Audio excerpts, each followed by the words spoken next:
All right, Facebook family. We are here tonight. This is Erica Brown here with Soulful Revelations. I have a lively crew tonight. Listen, this is real two live crew right here. Tonight, we are going to be talking about a new author. I'm going to show this book. Can you see it? It is titled, it's backwards. Sorry, y'all, it's backwards. But it is called When Enough is Enough. I'm going to let my panel introduce themselves, starting with Shanae, then Sharice, and ending with Brenda. Go ahead and introduce yourself. Introduce yourself to the people on my page, Shanae, because everybody know you on your page.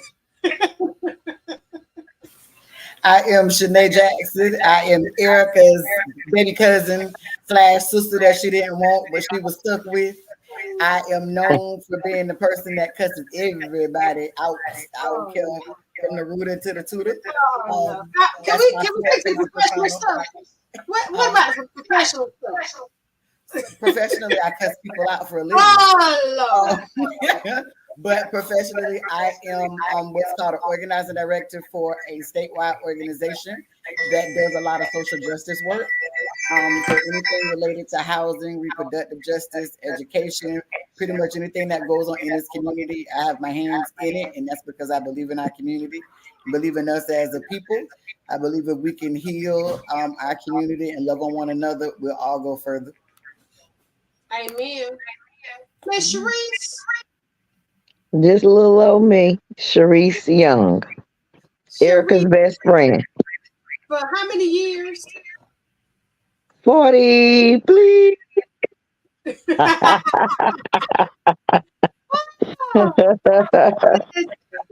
our last guest, she's my other best friend. Go ahead and introduce yourself, ma'am. My name is Brenda Warren, and I'm Erica's friend and have been for a long time.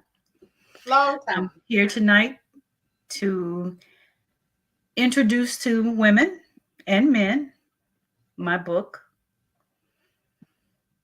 All right, tell us a little bit about the book. My book title is When Enough is Enough. Okay, tell us more. Tell us a little bit more about the book. The book is in reference to a woman. Her name is Elaine. Elaine is a woman who loves her husband, but have had to realize what was most important to her. She must ask herself, what to do when you lose your self-worth along with your identity in a marriage, or it could be a relationship as well. All right. That's good. That's good. What do you do? Can you repeat that for me? I can't hear you on this end. What do you do when you lose yourself in a relationship? That's when, as a woman, you need to find out what's most important to you. Continuing in a relationship that is basically going nowhere, or to choose your life above everybody else's. Okay. You have those two things that you need to choose. It's either you or continue to stay in a dead relationship that should have been gone a long time ago.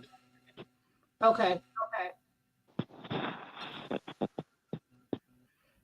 Somebody else answer that question. How do you choose you? I think first you got to get to the why. How did you get there? In order to even be able to determine what to do, you got to determine how you got there first. Okay. I think that you have to sometimes take a break and get to learn who you are as a person so that you know the direction that you're going. Because sometimes you may not know what you like until you sit back and give yourself some time to get to that place. And sometimes that's what keeps people in those relationships because they don't know who they are as a person. Mhm. I agree. I agree wholeheartedly. I think we're having a little bit of echo from everybody. I'm trying to reduce that echo, but it seems to not be working. Um, so y'all forgive us. It could be mine. I'll turn my mic off until I speak because I live out in the boonies and my internet is not all that good. So now Okay. it's kind of acting up. Okay, try it. Are we still getting the echo, guys? Mm-mm. Okay. Okay.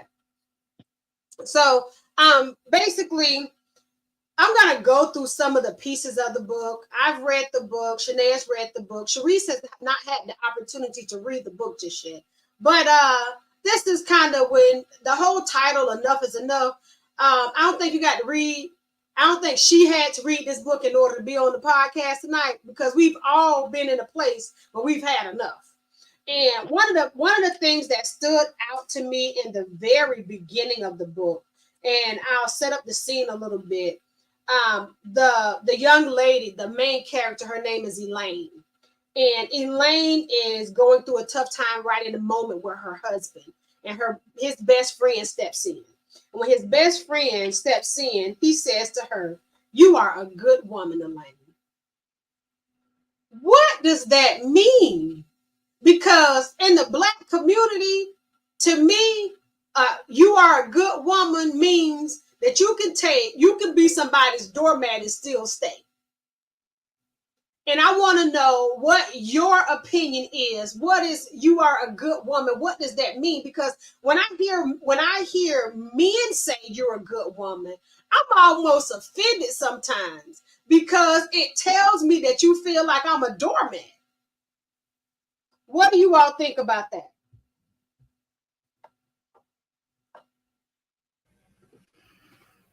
Well, Well, a lot. go I'm ahead, sorry. Brenda. A lot of times when another man tell you you're a good woman, I take it as if he knows my situation and he see that I'm in a losing relationship and he know that I'm a good wife. I'm a good woman. I'm wife material, and that he wish he had someone like me. Okay. I can That's see how that. I take it as. Okay. I saw that, but also too, sometimes when people say you a good woman, it is that it's almost like when you say you better than me. It's like you are a good woman, and as you're too good for him. Mm-hmm. So the way I took it, even when I read the book, is when he was stating that it was almost like pleading, like you were a good woman. Why are you wasting your time with this man? Okay. I can see that. All right. Sharice? They know something that you don't know. Um, because in order for a man to be able to even come to you to have that conversation, he has to know something about your situation that you don't know. And then 9 out of 10 times what happened, as soon as you get rid of that person that you're in that relationship with, then they want to come tell you all the stuff that they knew about what they should have been telling you from the beginning. But sometimes, as women, they think that we're not equipped enough to handle what they have to say or what they have to tell us about that relationship that we're in, or it's for their own self gain. Gotcha. I agree, but actually, in this case, in the book, it was out. This husband put on facades for like the people at the church, but his arrogance, not to give too much away of the book, was very, very clear on his mistreatment of her. And in Mm-hmm. this scenario, the way that the friend came across her is she had to help the husband out of a really, really bad situation that the husband put himself in. And the friend was so pleading because he knew that the husband didn't come home at night and that the Mm-hmm. husband was a womanizer and that the husband was a gambler. Like he served no purpose in the household. And I think what stood out to me when reading the book is in our community often those things like the grandmas and stuff used to tell you having a piece of man is better than having no man at all. One of the things that even Elaine talks about Our grandma herself. ain't never told us that. Yeah, no, yeah. Let's be clear. My We're gonna grandma be was clear. on to the my grandma was on to the next. Yeah, Yes. and my grandma sent him on his way. Yes. When That she was went her. and made it happen, and she purchased the homes and she did whatever. Yeah. But we see that mantra a lot. And one thing that even stood out, like Elaine was this amazing person, but it's a part in the book where the way that she came across James is he presented himself to be this person to heal her. So a lot of times too, we end up in situations that people prey upon when they can see those cracks of that brokenness in us. They come in, they love bomb us, they speak to those parts of us. Basically, they fill our cups with those things, and then he put on a mask. Like he does what a lot of people state when they say, and how they say, whatever happens in my house stays in my house. We say that a lot in our community, and that's not even about being private. That's about you don't want people to see what's behind that mask. Yeah. Oh, I'm a private man. It ain't that you're a private man. You shame about the things that you do, and you don't want people to know that you are the monster that you are. Yeah. Yeah. I think you said something real powerful, Red. And you said that they know something that you don't know. And you said that it's something they should have been telling you while you were in a relationship. But sometimes we as women don't receive that information like that. And I'm going to tell you this. If a person who truly loves you, they will be so sympathetic to what you are going. They will tell you it with so much empathy and love because they love you. But when somebody is bitter and they always feel like men ain't nothing but this, that, and the third, don't come tell me nothing. I don't want to hear it from you. I don't. I don't want to hear anything from someone who's bitter about men, or bitter about life, or bitter because you've hurt and you have built a certain wall around yourself, so you feel like everybody is against you or everybody talking about you and all this conspiracy theory. I don't want to hear it from you.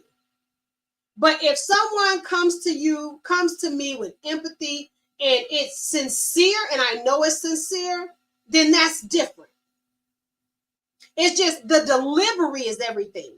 And I think sometimes people don't see your delivery, and how you deliver the information is everything. If someone is going through something with their husband, you're not supposed to come at them aggressive about their husband. This person is in covenant with this man. This person loves this man dearly. So when you get ready to speak to her about her husband, you better be so soft and caring so she can receive it from you.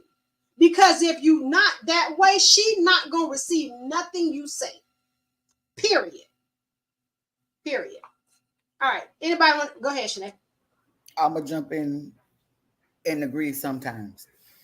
And I'm just gonna keep it a book. Because sometimes people don't want to receive it. It don't matter how you say it. I agree about being sugary and about being sweet and about being those things that when you can. Sometimes people don't always be sugary and sweet when they deliver it out of their love for you. They so hurt and so angry about watching how you are being treated and mistreated. I do agree about being mindful when somebody is bitter. And the reason I agree when somebody is being bitter, people develop bitterness in a situation because they don't take ownership in the role that they play. And so what happens is you're so busy being mad at what other people did because we like to be the martyr. So the deal is, well, this person did this and they did that, but a person can only go as far as you allow them to go. Yes. So even if I say I allowed them to take me so far because I was hurting or because I was this, I took ownership and I healed to prevent that from happening again. A lot of times people become bitter because they don't want to take ownership, whether I like it or not. There was a role that I played in what happened and what took place, and wanting people to understand that when you take ownership or a part in the role that was played, you actually empower yourself so that you don't have to become bitter, and realizing that that person, if they harmed you and mistreated you and you were genuine and you did things out of love and they did things out of survival, you're going to be exalted. And so helping people to understand that part. But sometimes as well. And it's just like with our children. Our delivery with our kids isn't always sweet. It doesn't mean that we love them any less. So it's also true. We have to take ownership and look at the relationship that we have with people and understand that sometimes they might not have said it how I wanted it. They could have said it sweet, but because I'm in my own head, I still didn't hear it and receive it that way. So I got to take ownership as well as how I'm receiving it. And then also the message. And I also need to take, I always say that gauge your source. If it's coming from a source that I know and I love and I trust, I can't always use the excuse, I don't like how they said it. That's like a narcissist that'll mistreat you, and then they will want to drill down on how you responded to the mistreatment. We're not on that. We're talking about what you did. So it's the same thing with that friend. I might not like how she said it, but I know this is a person that's genuinely loves me and has my best interest at heart. And that's what I need to be looking at. Mm-hmm. Also, when you know someone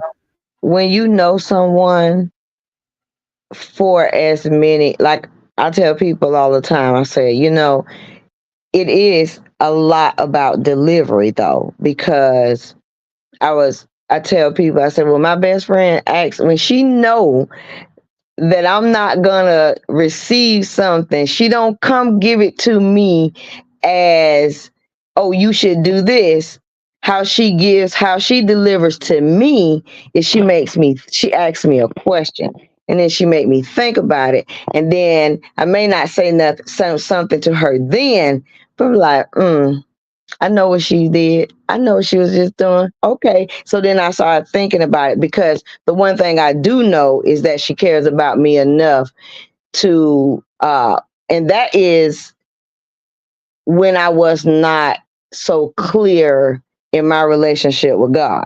That's when I was doing what I wanted to do. So that's how at that moment, how she had to give it to me, because everybody's not seasoned enough to receive what someone has to say to them out of love, no matter what you say or how you say it. Mm-hmm. Yeah. So that's just my own personal opinion. Mhm. I agree. I have a question though. True. If my mother always said this to me, no one should have to come and tell you anything. When your husband is cheating on you or have a relationship with somebody else, you are the first person to know. Yep.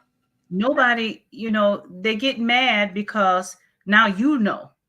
They don't get mad because of what he's doing. They mad because you know, and you telling me what I already know.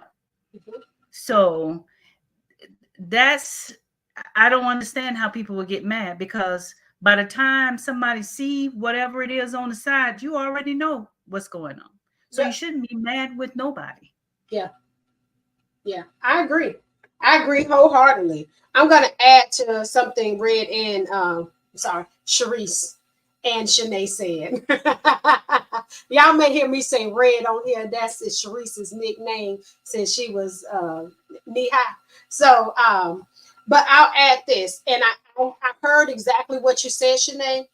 I'm going to slightly disagree, merely because just like people have love languages, people have conflict languages as well.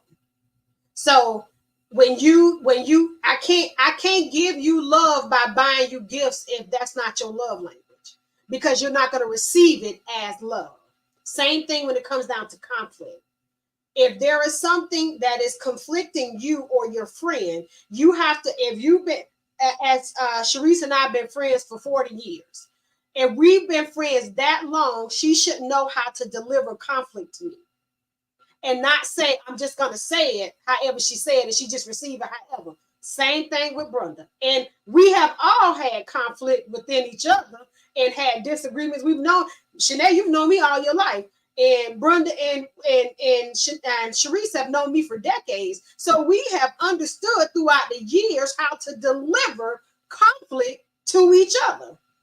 So my thing is, if you love someone, you will learn how to deliver conflict or even information that may be painful to them.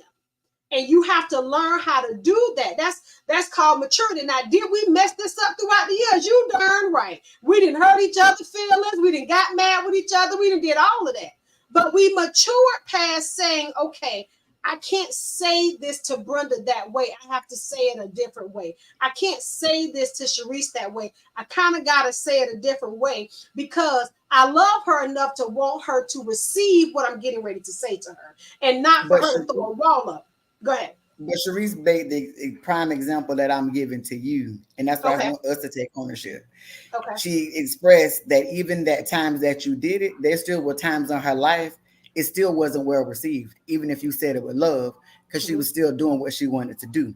So that's Absolutely. exactly the point that I'm making. We still have to take ownership and accountability by gauging our source and understanding that where it came from. Because sometimes we will receive it as somebody bringing it to us in a manner of conflict, and that person didn't bring it that way at all. But because we already in our feelings, we already know what it is. So sometimes our anger is projection or it becomes misdirected. And so as we're having that particular conversation, understanding when somebody's bringing me something difficult, I can't get focused on how that person brought it to me, what they did, because now I'm so busy focused on that. And I'm doing that as an avoidance. So I don't have to address the issue at hand that's bringing harm to me.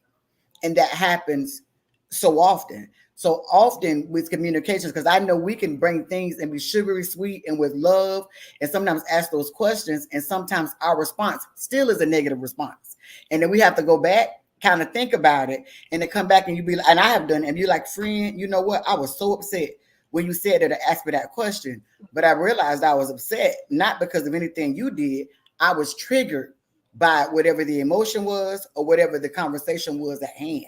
And so I believe we can walk and chew bubblegum at the same time. So meaning, even with us, when somebody brings us something harsh or hard, being able to pause, take it all in, they say, take a minute, breathe, count, come up with those strategies as well. Even after you do that and you feel like somebody didn't bring it in with sugary sweet or the way that we need it, for us to also go back and say, hey, I appreciate you bringing this to me, but the way you did it, that was even more harmful or more hurtful. That's what I'm talking about thing. right there. Yeah. That right there. Yeah, that's exactly what I'm talking about. All right, so we're gonna transition past that. I got two questions that Elaine asked in the book. Two questions. The first one was, what do I need a man in my life who brings me so much sadness? And the second one was, I just want my children with their father. Have you all faced the reality of these two things before? Go ahead, Sharice. Look, I can put that one on my forehead. Me. Yeah. So even as a bonus to what Shanae said, I remember a time when I was in a relationship where you asked me a question and you asked me, was I sure? And my mindset was, now she know I'm going to do what I want to do. I got myself into the situation. I heard what you said, but I also had the idea of, I just want my children to be, I've done this single parent thing 2 times. I want my children to be in a home with their father until I got to a place where I had to be alone in a place where I had to intercede for myself. And I used to sing to myself um, gospel music. And my song was, it won't always be like this because God is going to deal with things concerning me. And I stood on that until he gave me the courage to say, you know what? If I can do this by myself, I can be by myself. And so I had noise. and then I had me, and I had to war with both of those things. And when I say I had me as what I'm so used to doing, what I want to do. And at the moment, I said to myself, but my children deserve, what are you really teaching your children when you have allowed someone to come into your life to treat you like you're nothing? Is that how you want your daughters to be in a household, to be raised in that way? So I had to say, okay, I'm just going to step out and I'm going to trust God. Even though I have friends and people that can sow into me, I had to be able to find enough courage to say, I have nothing else to lose. So I'm going to go. And I did. Sound like she read the book, though. I I ain't read told the you book. you need to. That's It my sounds life. like you just did. Look, you and Elaine went through the same thing, just did. Yeah, yeah, absolutely. Yeah. Brenda, you want to say something towards that? Any one of those statements? Yes, when I was younger and didn't know any better, um, yes, I stayed because I wanted to be there, with my husband and the father of my child. But that was me being young, and I put up and I took a lot. As I got older, I had to realize that's not the person that I'm created to be. Yes. So my life changed. I had to, when I was younger, yeah, I went through that. But as I got older, I said, absolutely not. So I chose myself. Y'all know me, I don't stay too long. I'm here for a good time, not for a long time. They start getting on my nerves. You know, Erica freaked out. I'm the one. My kids got 3 daddies because I don't be playing with them like that. My daddy said, "You ain't gonna never be with somebody because you don't take nothing." I'm still that person. I think that when a woman realizes that a person that you have allowed into your space is creating nothing but sadness, that's like a true reality check. Because a lot of times people are in relationships just going through the motions. And I remember speaking with a young lady some years ago, and she asked a question and she says, I don't understand why I can't leave. And I said to her, you can't leave because you're familiar with your mess, and you too afraid that if you leave your mess, you may get something messier. And basically, in the moment, she didn't trust her own judgment,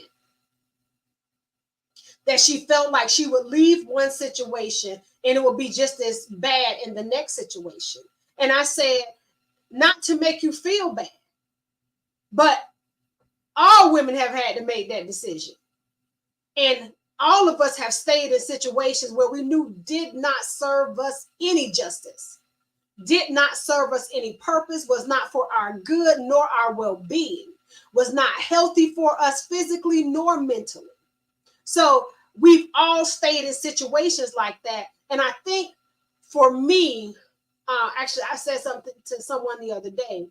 I hate it when people make women responsible for holding on to the things that their husbands or mates have done.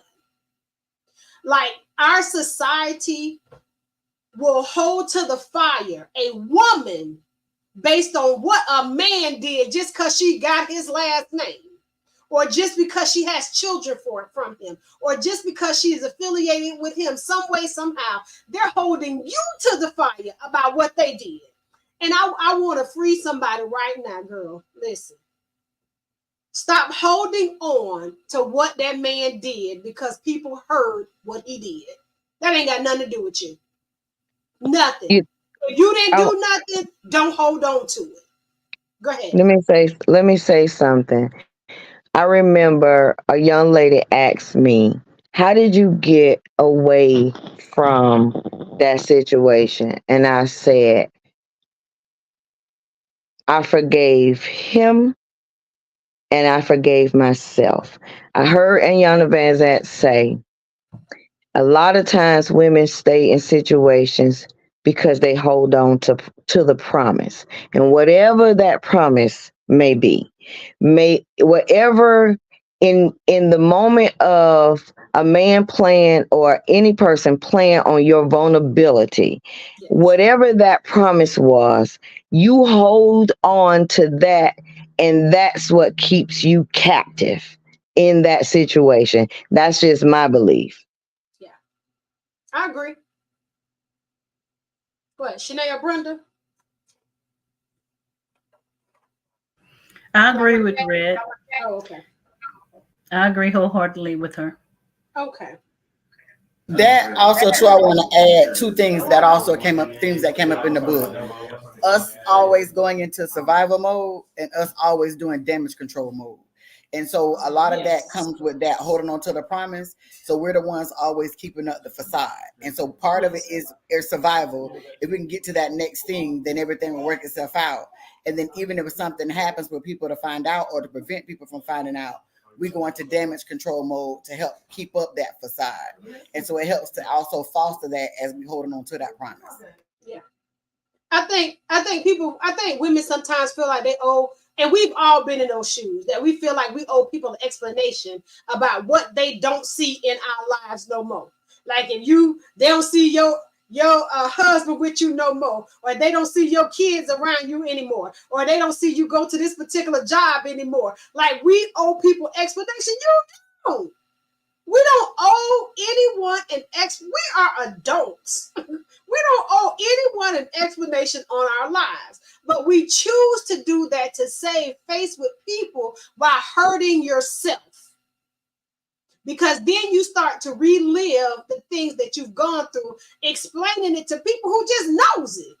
They ain't really there for you. They're not really down for what you're saying. They just being nosy. And we've all done it. We've all explained situations to people that had nothing to do with it. Go ahead, Brenda. I was going to say, yeah, because they just want to know your business. That's That's it. it. That's it. That's it. And when you realize that, you'll be able to not care about their feelings based on your life. Like, why do you care about how they feel about your life? You shouldn't care. That shouldn't be a part of it whatsoever. I feel like a woman that has the survivor mode that doesn't have a plan, it's easier for her to stay because she does not have a plan. Mm-hmm. I feel as though once you have a plan, and I say that because I remember being in a situation, like you said, about, when you go out into the world and your community and you know that chatter is there, when people know you and they know they've heard something, it causes you to be in a place where you become withdrawn, Mm-hmm. and that's a spirit of isolation. You don't isolate yourself because somebody didn't show up for you. You have to come up with a plan how to show up for yourself, and how you, when you decide to show up for yourself, what is it that I'm looking for and how I want to show up in this next stage of my life. And I say that because I remember being so hurt and so disappointed in myself to the point where I started going to the grocery store at night because I didn't want to see people. I didn't want anybody to ask me questions. I didn't want people to see me as that. Well, what happened to that situation Sharice was in? So I started beginning to isolate myself. And then I said to myself one day, no, ma'am, because my God is a bigger God. I don't have to isolate myself for something that somebody did to me. I'm going to keep on pushing forward. I told myself I'm going to dust myself off because this is not new to me. I'm not new to moving forward. So I'm going to keep on moving forward. Yep. I do want to jump in and say isolation is also not just that. Isolation is also a part of childhood trauma. So when you are a child like I was, what's called a parentified child, where I was an adult child that had to take care of kids younger than me at a very early age, we learned to self isolate because we were left to figure things out on our own. So for us, isolation is very different. It's how we learn to cope because we didn't have adults in our lives and different things like that to help us to navigate the difficult things. So we self isolate to be able to figure out the situation in the scenario and then get to a place to be able to take it and to be able to gauge other people. So sometimes, too, not sometimes, actually all the time, we learn that our response to things in our adult lives all stems from childhood. So if we have childhood trauma like abandonment wounds or neglect wounds or abuse wounds or things like that, our response to the exact same scenarios are also vastly different. And so even for me, like I'll tell a lot of people, I lost my dad in September. So people's like, it's okay to grieve. I don't know how to do that. And so getting people to understand, for me, it took a death doula, it took a grief counselor, it took a regular counselor, because I've never been in a space to be able to do those things. Because since I was 4 years old, I've had to be the person to get things done. And so when you're a person that has to get things done, you have to go take a minute, isolate, get yourself together, and then be able to come back. And you still got to do the thing, whatever that thing actually is, which can also make it very difficult. So even as you're navigating relationship things, or sometimes that's another way that you also end up in relationships, is because you may end up with a partner that does give you that emotional part, even if they suck at everything else. That's true. That's very, very true. Anybody want to add anything to that? Okay. I'm keep going through the book, y'all. Y'all see all my pages and my tabs. I done tabbed off in the book, y'all. So the next thing is Elaine has an instance where her husband had taken something from her. Well, it hurt her, it damaged her, but she recovered from it. But then he went back to do it again. What do you do when people are constantly hurting you that you have left and you're not with anymore?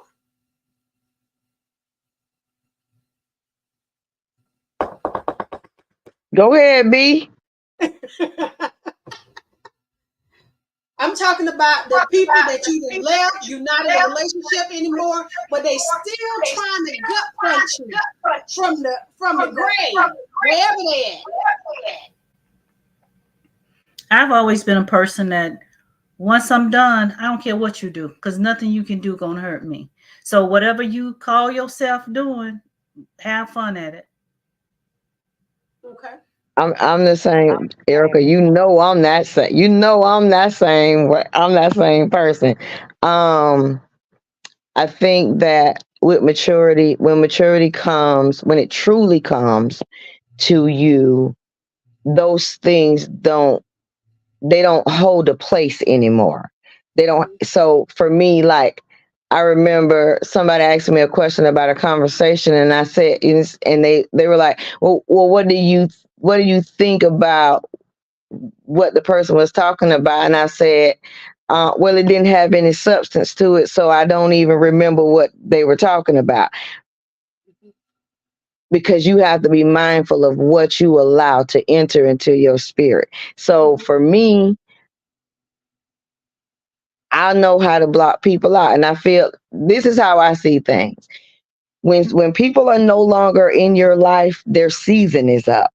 And so whatever it may be, whether it's your purpose that you serve for them, or you serve, or God had an intent for them to serve to you, when that season is up, it is up. I remember having a friendship with somebody, and I remember them going through a traumatic situation in their life. And then one day I was like, well, dang, I haven't talked to such and such, and it's been a year. And then I said, oh, well, I guess their season was up, because I didn't even remember to be constant in contact, because when they started shutting me out, I just let it go. Okay. Shanae, you want to add something to that? Oh, y'all already know I'm all in, I'm all out. I change phone numbers, I move states. I ain't with it. I don't even know you. It's like we never met. Mm, mm. I think that some people though, because I've heard so many people say it, that he or she is stopping my life, or he or she is trying to prevent me from doing XYZ. And I honestly feel that it is a mindset, because it's a mindset. Because if someone is not physically standing in your front of your door, standing in front of your condo, holding you back with a 12 gauge gun, they ain't stopping you from doing nothing. And I think it's a mentality that even I feel like the enemy gives to inflict fear upon you to not move in life. So you channel what the other person is doing emotionally, physically, whatever, and you channel that, and you allow them to project it on you and create fear in you for you not to move.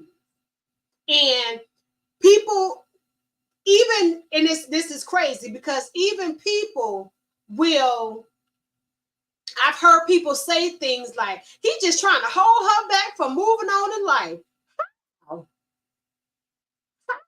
can someone physically hold you back unless they grab and hold of you? And I'm talking about double barrel you down. That's the only way that somebody's going to stop you. So I think we as people have to stop looking at the hurts that we've had in relationships and state that it's preventing you from moving on. Now, if there is another issue where you have obtained depression or anxiety or whatever it may have been because of this relationship, I would not say don't seek help because of things like that, because it is help out there for you. But what I'm saying is, for those of us who have not, who are not experiencing those things and just love hurt, ask God how to get over your love hurt so you can move on with your life. And my biggest thing is, I don't care if we've been friends for 30 years or we've been married for 20. Lord, if this ain't for me, help me get over them so they can get down the road. I told my mother-in-law today. I said, I'm believing in detailed prayers.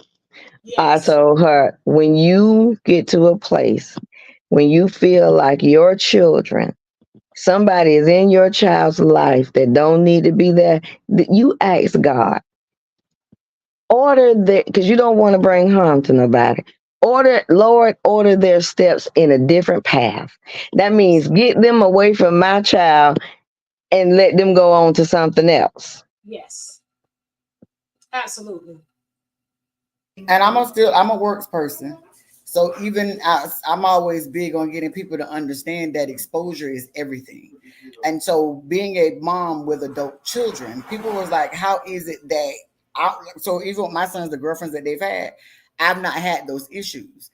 And that's having very, very serious conversations and helping them to understand that relationships are not just about how you feel. Relationships, if they're just about how you feel, those are liabilities.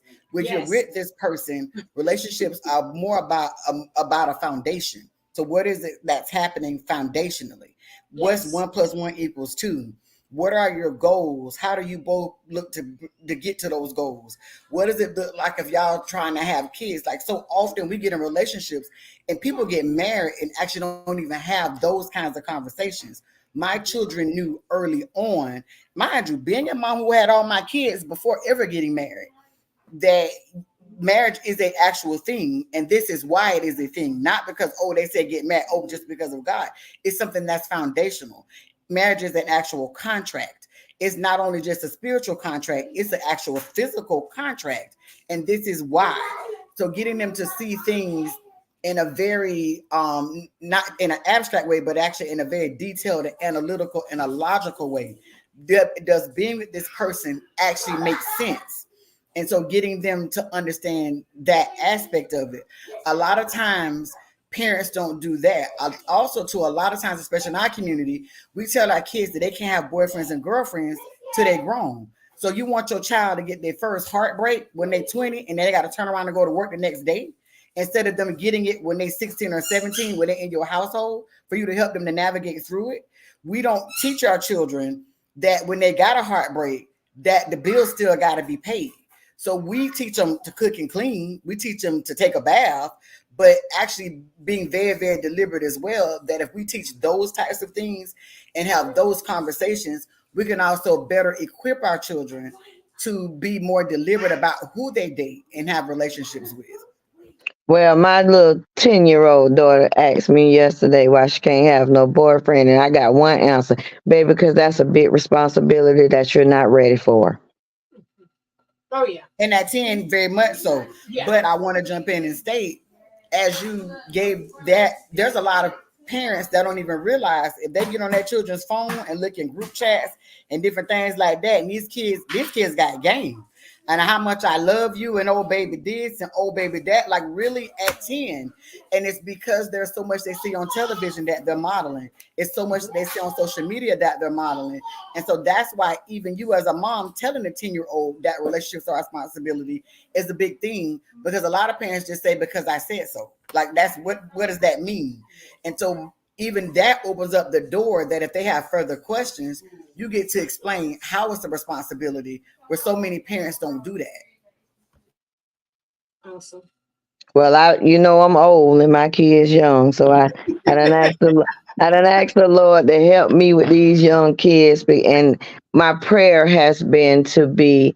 I know this generation is different from my generation, but for Him to open up my mindset to this generation to help me mother these children in a way that I still can teach them value, old school values, but still have an open mind. Because I don't want to lose them in the process of, like you said, because I said so. Because you can't old school these kids at certain things, and but you have to model as well.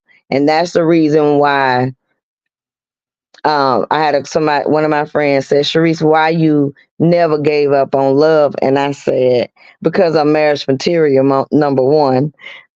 Number two, I said, and I'm gonna be somebody's wife to the day I die. And I said, because I want to exhibit what family looks like to my children. Mm-hmm. And all of that, the Bible don't say when you get married. It said man who finds a wife. So that means you're already a wife before you get married. So Baby, even I too, was a that's wife in the womb, honey. I yes. came out the womb.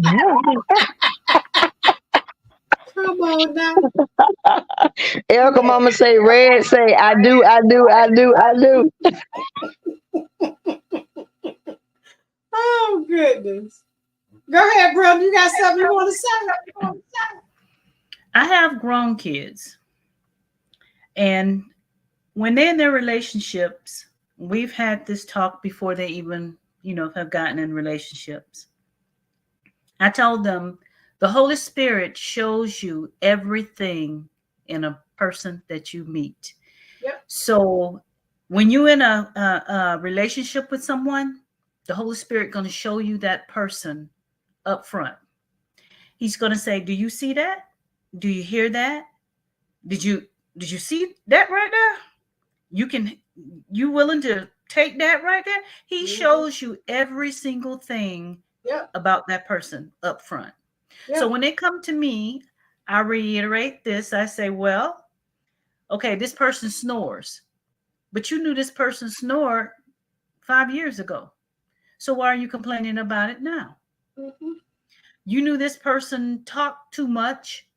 You knew that person was talking too much when you met them. Mm-hmm. So nothing has changed. You knew this. Now you don't want to be in this relationship because the person snores at night. Come on. You knew this person snored 5 years ago. You So thought you was gonna when they change it. come to me, huh? They thought they were gonna change it. You can't. You ain't Well, gonna change it. like I said, it's other little things. I'm just using those things in particular. But I told them, I said, the Holy Spirit going to show you. If you willing to put up with it up front, then that's who this person is. You cannot change grown people. If somebody's snoring and they feel like their head is arched in the right position and that position caused them to snore, you're getting what you're going to get. Mm-hmm. But you So actually, that's the y'all, Erica just conversation. brought up a good point about trying to change people. What I see a lot of times, and I'm gonna talk about it as women, we will get into start dating a guy, and there'll be things about the guy that we don't like, but we won't say we don't like him. We're so busy trying to get the guy, we will ignore those things about them. Because in our Hmm. minds, once we get the guy, then we're going to change those things about them.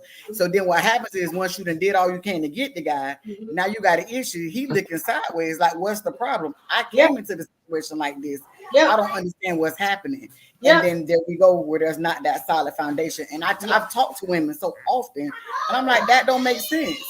Yep. I think all of us have been married and all of us have been divorced at some point. And because we've all been married and we've all been divorced, we all understand the fact of when you say I do, what you get is what you get. Hmm. And That's matter of it. fact, it's That's weird. why Like they I said, say never enter into it lightly. Yeah. Yeah. Yeah. the deal Yeah. is, two people also think, but once I marry them, they'll change. Actually, it gets worse because now they actually got you. They don't have to try as hard. So you Yep. need to be working on those things Before you proactively. say I do. Yes. Before you say I do. Absolutely. And it's one of those things that and I even in our age bracket, and I can understand the man or the woman who's never been married before. So because maybe they won't see it the way we see it because we've already been married. But for those who have been married before, you should know better. You're not Yeah. going to change people. Any change that you want, you better get that change before you say I do. And Period. that's Or it. it better be something that you can deal with that in the long run, that if he doesn't change or if she doesn't change, you'll be okay still. Yeah, Yeah. but people sometimes will say that, they'll change for a little bit, then they get you. And then after that, they back to their old self after you said I do. You're But right. that's why you got to watch patterns. So I'm a Yep. person that watches Yep. patterns. People can Yes. Yes. pretend all day, they can wear whatever Yep. mask if you gauge things individually. But if you Yep. actually watch a person's patterns, then you can see Yes. their triggers. You can Yep. see if things go in waves. You can see the highs. You can see the lows. A lot of times people make marriage be very idealistic, and it's not. Marriage is hard work. Somebody It said one is. time that marriage is a ministry. That's what it is. Yep. And so getting people to understand that as well. And one thing that says people that stay married apart from people that don't is it has to be two people willing to do the work, not one person doing the work for the other person, but literally two people doing the work. And Yes. sometimes understanding that y'all not doing the work at the same time too. No. And so everybody too, and now in the age of social media, each person is trying to gauge their relationship by somebody else's relationship or the Yes. highlight reels that they see. And that's Yes. another thing that's very difficult. So now we're getting into debates about what rings that don't matter. If when you're really married, you realize that ring sizes and stuff don't matter. Or 50-50, not realizing when you married, sometimes it might be 100-0 or 80-20, or it Yep. might be 100-0, but then 0-100, or it Mhm. might be, and that's just finances. But then we're talking Yep. about what about if you have a mate that provides 100%, but that's emotionally unavailable, or Yep. you have a mate that does whatever, but then they drink, or a mate that has a sex addiction, or a mate that had like there's all of these nuanced things that nobody's talking about as it relates to marriage. Now you even see men are stating, well, there's no benefit for me being married, and then women are stating the same thing, which lets me know that people that are making those kinds of posts actually don't even understand what marriage is about. That's why they're actually having those debates. Yeah. You're muted. Okay. Because they don't date with a because they don't date with a purpose. Mhm. I have grown children, and I had to have a conversation with one of my daughters about um be be watchful of those things that um they someone does when they're dating you, because sometimes they're doing those things to get you. And then that following week she said, yeah, mom, you were right, because when I took sex off the table, then everything became strange. And I said, yeah, because sometimes, most of the time, people think once they have sex, they can just, now you can let your hair down. That's when the men start farting in front of you and doing all kind of just being themselves instead of being that gentleman. And then you looking like, well, everything done changed. You set the tone for that though. So when I told her, you don't never not have standards, the standards that you want. Don't feel like you have to go to those measures just because that's what he needs, because those are insecurities. Because if Yeah. he can't show you who he is without you, when you tell him that the sex is off the table, then you don't need to be with him, because he can't be comfortable until he gets with you. So don't waste your time, because that's Yeah. not what you're looking for. Yes. Absolutely. Absolutely. I think more to add to that, we have to be conscious of what we put out in the atmosphere as a standard. Because if your standard is so easily broken, that was just a suggestion. That wasn't a standard. So you have to stand firm on what your standard is. Now, granted, in watching a lot of these social medias, some of these chicks, their standard is if you don't make seven figures, she ain't with you. And she stand on her standard. No other standards, but that you got to have a certain amount of dollar. And it's crazy because there's no standard about you being emotionally available, you being a good communicator, you being a good father, you being a hardworking man. You no other standard. That's it. So when you set that standard like that, you set the tone to be mistreated. You set the tone to be abused. You set the tone to be talked to however, because if he paying for you, he gonna talk to you however he want to talk to you. Period. So you have to, when you set the standards, make sure the standards are positive standards, and make sure that it's not just a suggestion. Period. It's not a suggestion. It's an actual standard. I know Shanae is gonna leave us at 9 o'clock, but we're gonna keep going. If you have to go, Shanae, thank you for being here with us. I want to talk about. Before Shanae leave, I want to address men in these situations as well. So men who have had enough. And we were actually in discussion about this before we jumped on the podcast, about men going through some of these same things that this particular lady in the book went through.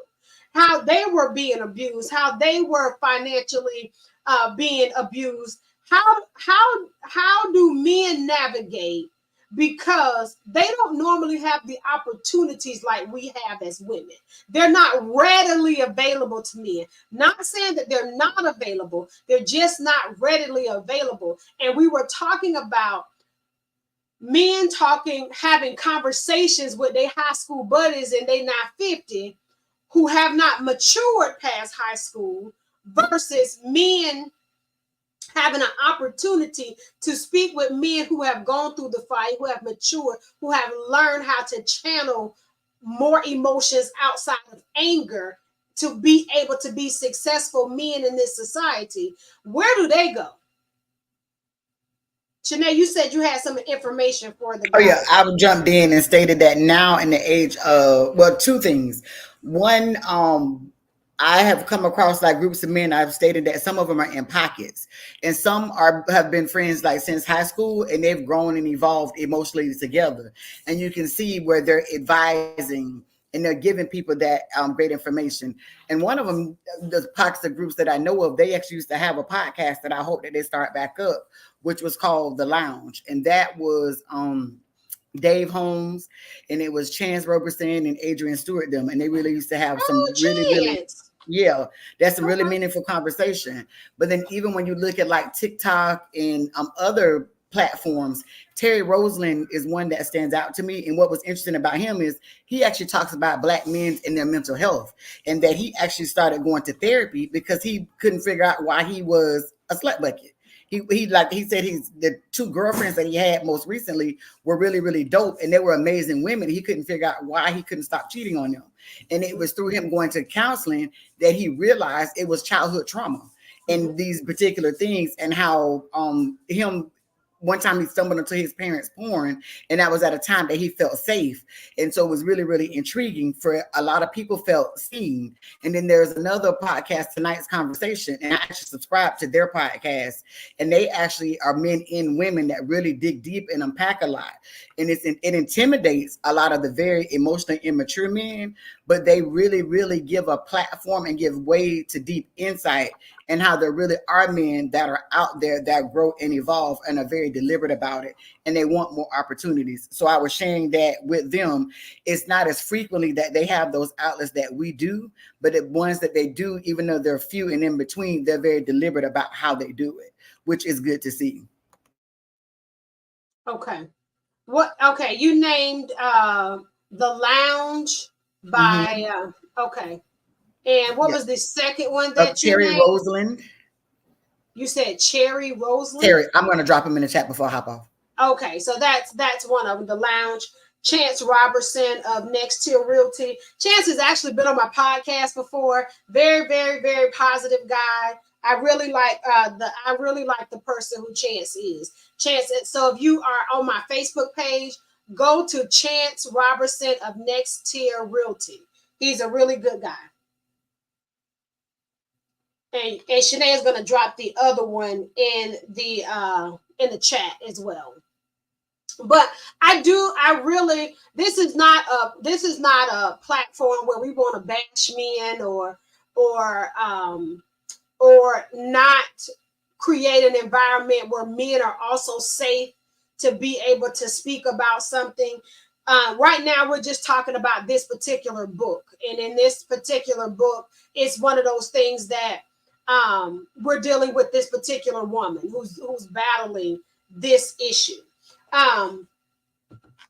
Did anyone else? I know, Sharice, you had some things to say about men and giving advice, mature advice. And you said something different than what Shanae said earlier. What do you mean?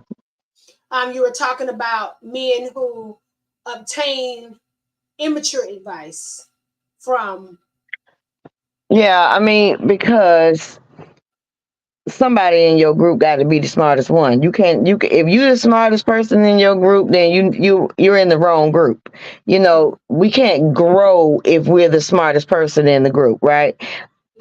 So I just feel as though sometimes people, not just men, stay in a certain circle of people because those people keep them stagnated and because they don't want to grow. And if you want to, it's so much like Shanae was talking about the podcast. It's so many things out here in this world that we can get knowledge from to teach us to get outside of negative people or people who are stagnated and don't want to grow in them. Like, I don't want to be around people who are still in the same place. And I thank God for allowing me to allow my light to shine when it needed to be, when I needed to be in a place to shine for people in places that, let me rephrase that. Being a light to shine for even people that I've outgrown. And it is amazing when you outgrow people, how much peace you can find when you have found you. Yes. When you find you, peace comes with that. Yes. And being around people that are stagnated and negative will not help you grow. So if you feel like you're in this place where you're stuck and you can't find your true identity of who you are, or you sit down and reevaluate yourself and in the circle of people that you surround yourselves about. You know, the company that I work for, we have a saying in our office that we don't know everything. We file up, we own up. Yeah. So that we can grow. so that we can hold ourselves accountable and we can grow from those things that we foul up on. Oh yeah. Oh yeah. That's accountability. Like accountability is everything. I can recall speaking to one thing about, and this is for you men. I'm gonna help you all out a little bit. One thing about most women is most women feel like if they don't cheat and they come home at night and they cook dinner for their husband and they give their husband sex, that they're the perfect wife. Mm. When some of them lack communication skills, they lack the ability to emotionally speak to their husbands. They lack so many things, but in their minds, they're perfect. And you're not perfect just because you know how to cook and have sex. That don't make you perfect, or that you save. That don't make you perfect. And a lot of women feel like, oh, I'm saved and I'm a good woman and I do this. No. You still have to be accountable for how you act, what you say, and how you do things. You don't get a pass for having good sex skills and your communication sucks. You don't get a pass for that. And a lot of women, and I remember speaking with a woman of God who said she felt like the perfect Christian woman didn't drink, didn't curse, didn't wear pants, didn't go out to the club, and that's it. That was the perfect Christian woman. And she said it took me a long time to realize I was so imperfect. Because she still gossiped. Gossip is dangerous.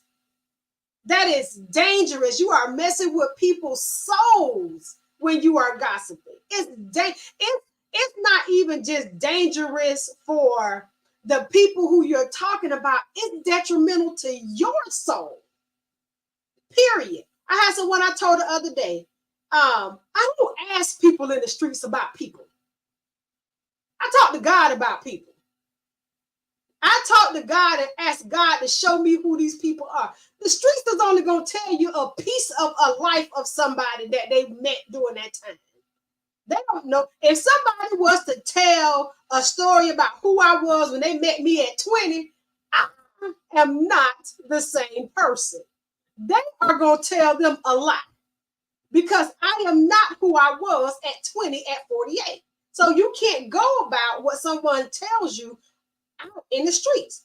Take it to the Father in prayer. But I'm saying this and I'm not saying that men also don't go through these things too, but sometimes women feel like we're so perfect because we don't do the obvious things, but you're so broken in so many other areas that you also need healing as well too. And this woman in this book went through so much emotional, physical abuse that she was not going to be any good for the next person until she got healing for herself. Period. I remember having a conversation with um somebody that I know a couple of years ago that was with their husband, and they were together since they were in middle school. And she was saying, I think we outgrowed each other and I'm just going to leave. And I said, it's strange how we as women want support from our husbands when we go through changes in our life. But when they go through changes, we want to run. I said, I want you to think about just like we go through things when we start getting older, men go through the things when they start getting older. And I said, you have to remember that your husband was a very well-known person. So now that he's older and this new generation is, and your kids are getting older, um, when he goes to Walmart, it's strange because he used to go to Walmart and everybody say, "Hey, how you doing? What's up, man?"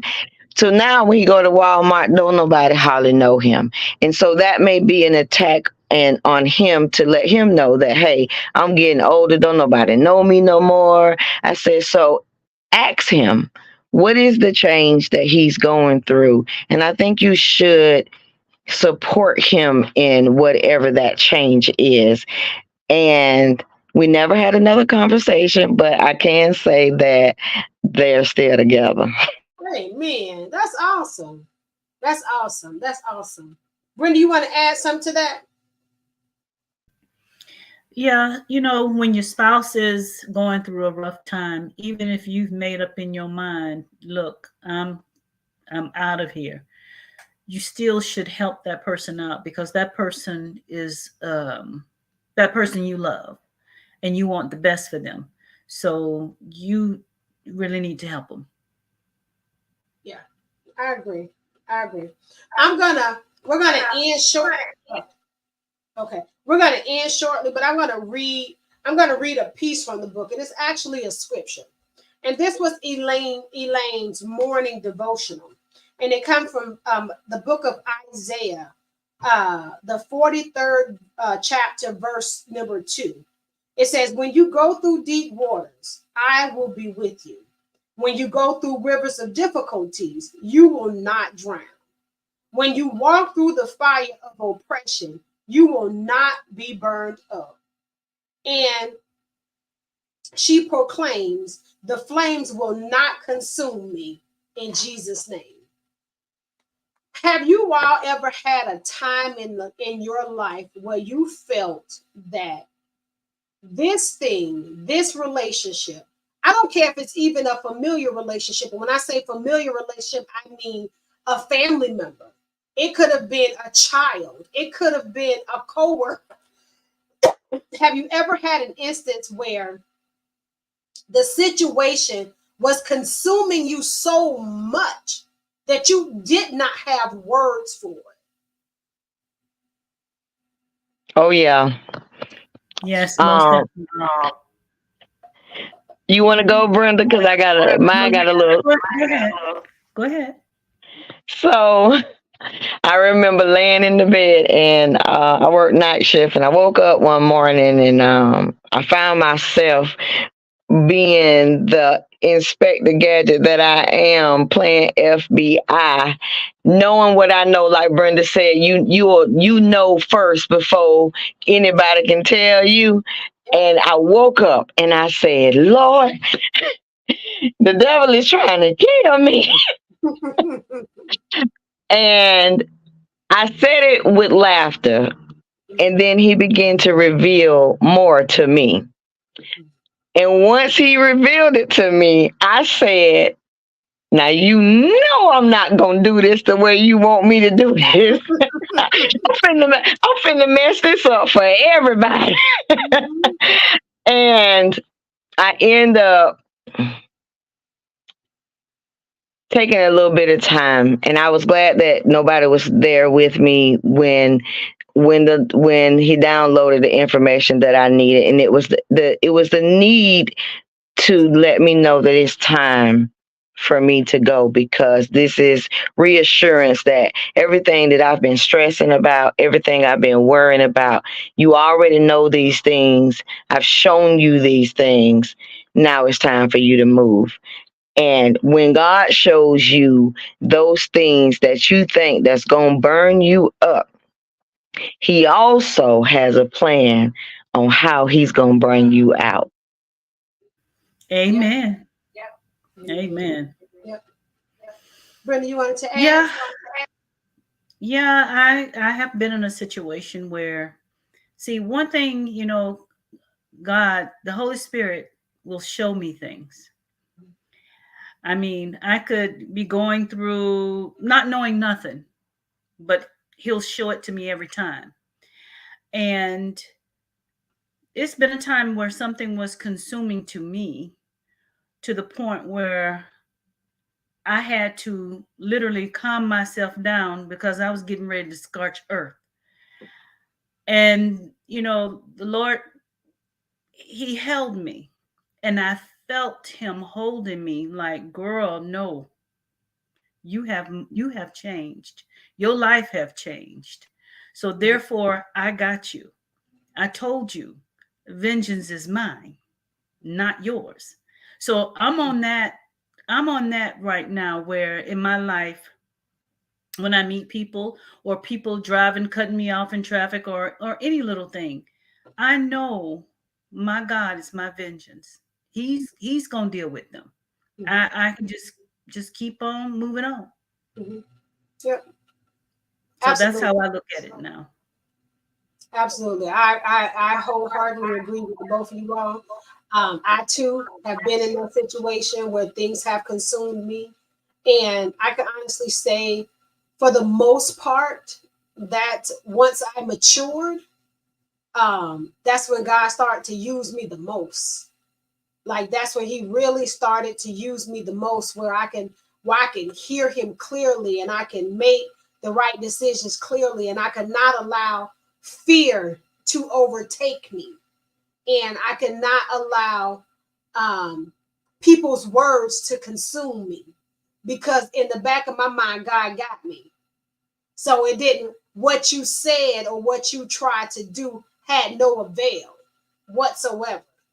And I think that anyone that's in this situation where they have had enough, me being a woman, understanding a woman's point of view when she's had enough and she transitions, I have yet to see a woman leave a battered or abuse situation that did not flourish.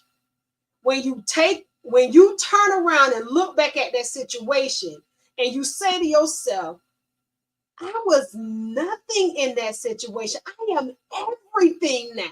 God has blessed me with everything. And when I use the word I was nothing, meaning I was nothing to the person, but I am somebody to God always. And I've never seen a woman not boss up.